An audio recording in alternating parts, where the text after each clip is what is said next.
Olá, alunos, sejam bem-vindos a mais uma aula de informática para concursos. E lembrando que essa série de vídeos nós vamos analisar agora, neste vídeo especificamente, o que significa o termo Deep Web e mais, como as bancas que fazem as provas e as questões de provas de concurso colocaram o termo Deep Web como correto nas suas questões. Esse é o nosso objetivo aqui, analisar o que as bancas disseram certo para Deep Web. Então vamos lá comigo investigando isso. Acompanha aqui. Vou pegar a primeira indicação do CESP numa questão em 2015 que disse certo para a seguinte descrição de Deep Web. Deep Web é o conjunto de conteúdos da internet não acessível diretamente por sítios de busca, o que inclui, por exemplo, documentos hospedados em sítios que exigem login e senha. A origem e a proposta original da Deep Web são legítimas, afinal, nem todo o material deve ser acessado por qualquer usuário. O problema é que, longe da vigilância pública, essa enorme área secreta foi tomada pelo desregramento e está repleta de atividades ilegais.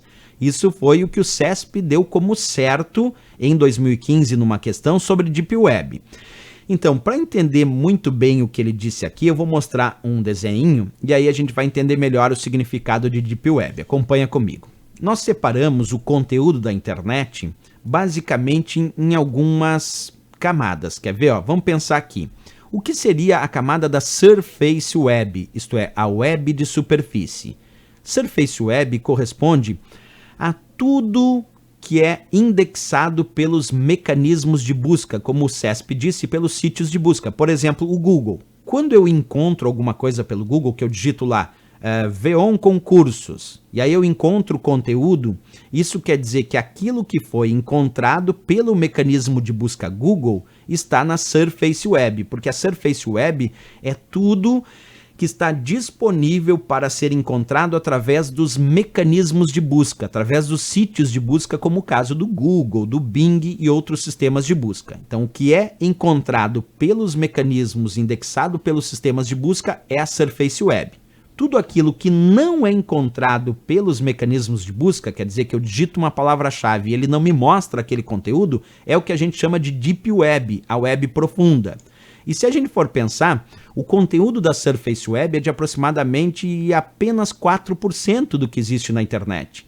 A grande parte do conteúdo, aproximadamente 96% do conteúdo, está na Deep Web e 6% desse conteúdo está especificamente na Dark Web. Isso significa o seguinte: a Deep Web é tudo que não é encontrado pelos mecanismos de busca, seja lícito ou ilícito, não importa. É aquilo que o sistema de busca não encontrou. Por exemplo, os dados da minha conta bancária, eles estão na Deep Web. Por quê? Porque só eu tenho acesso mediante nome de usuário, senha e outras informações da minha conta. Não está disponível nos mecanismos de busca os dados da minha conta bancária. Então, quer dizer que os dados da minha conta bancária, que é uma coisa lícita, perfeitamente lícita, está na Deep Web. Porque senão o pessoal acha que a Deep Web é só coisa ruim. Não é. Mas, olha só uma coisa interessante. O que está na Deep Web é o que não está indexado, não se pode encontrar através dos mecanismos de busca, certo? Mas existe uma parte da Deep Web, porque a Deep Web corresponde a 96%, certo? Mas 90% desse conteúdo da Deep Web, mesmo que não seja encontrado em mecanismos de busca, se alguém fizer uma operação, essa operação pode ser rastreada, por exemplo, por investigações e outras formas de rastreamento, certo? São conhecidas. Mas existe uma partezinha da Deep Web, que faz parte da Deep Web, que a gente chama de Dark Web, que é a web obscura, que contém 6% das informações que não conseguem ser rastreadas. Então, boa parte das atividades ilícitas da Deep Web, algumas estão na própria Deep Web como uma forma genérica, né? Mas a maior parte das atividades ilícitas estão na Dark Web, que é o pensamento de uma web obscura, onde os acessos e as informações trafegam sem possibilidade de rastreamento, porque usam muitas vezes navegadores específicos para evitar rastreamentos de acesso, como por exemplo o Tor. Então, quando a gente pensa em Surface Web, é aquilo que pode ser indexado pelos mecanismos de busca. Deep Web é tudo que não foi indexado pelos mecanismos de busca, seja lícito ou ilícito.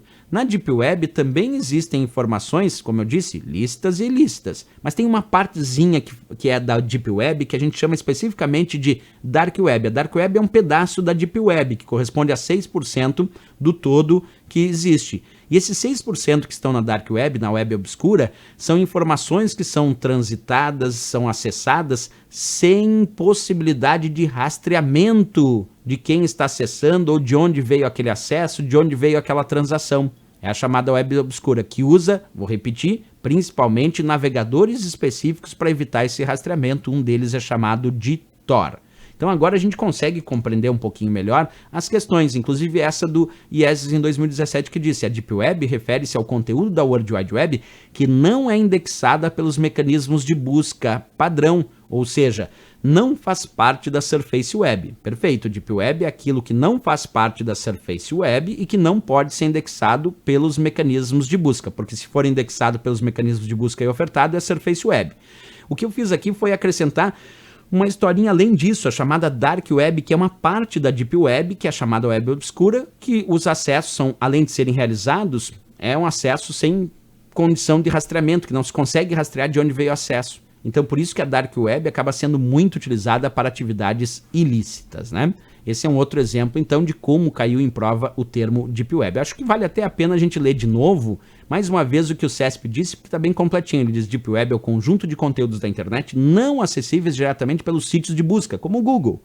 O que inclui, por exemplo, documentos hospedados em sítios que exigem login e senha, como o caso dos dados da minha conta bancária que eu disse. Ele diz: a origem e a proposta original da Deep Web são legítimas, claro, manter algumas informações fora dos mecanismos de busca. Afinal, nem todo material deve ser acessado por qualquer usuário em algum mecanismo de busca. Perfeito. Aí ele diz: o problema é que, longe da vigilância pública, essa enorme área secreta foi tomada pelo desregramento e está repleta de atividades ilegais. E aí, pegando um ganchinho nessa questão, boa parte das atividades ilegais da Deep Web estão hoje transitando numa parte da Deep Web que nós chamamos de Dark Web, a web obscura, onde não se consegue rastrear de onde veio o acesso por uso de navegadores específicos. Vou repetir, como eu citei como exemplo, o Tor, que é um navegador que permite navegar pela Dark Web sem ser identificado de onde veio esse acesso. Perfeito, pessoal. Agora que fizemos os percentuais, entendemos esses 3 termos, foi muito interessante porque isso nos prepara melhor para as questões dos próximos anos e as questões que estão acontecendo nesse próprio ano, porque cada vez mais estão perguntando o significado desses termos que muitas vezes a gente não ouvia muito falar e agora aparecem muito nas provas de concurso. Certo, pessoal? Era isso. Se gostou do nosso vídeo, não esquece, marca gostei, também se inscreve aqui no nosso canal e eu aguardo vocês na próxima aula. Grande abraço e bons estudos!